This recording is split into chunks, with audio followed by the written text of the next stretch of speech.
نفسي لو اتكلمت اكتر من كده انا اللي هبلغ عنك. اهل بيتك خط احمر، واي حد جدع من اخواتنا المظبوطين اهل البيت خط احمر. ما نقدرش نقول غير بنعتذر لاهل بيتك ايا كانت جنسيتها.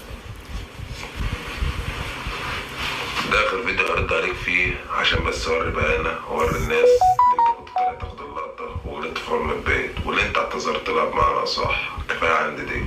تاني حاجه، لو انت عاوز تروح تشتكي الاسم على اول الشارع، ما تروح تشتكي يا عم انا غلطت فيك في حاجه، انا معايا فيديو وانت بتسبني، وروح لصاحب نفسه ونزل مصر خلاص الفيديو وكل حاجه تمام.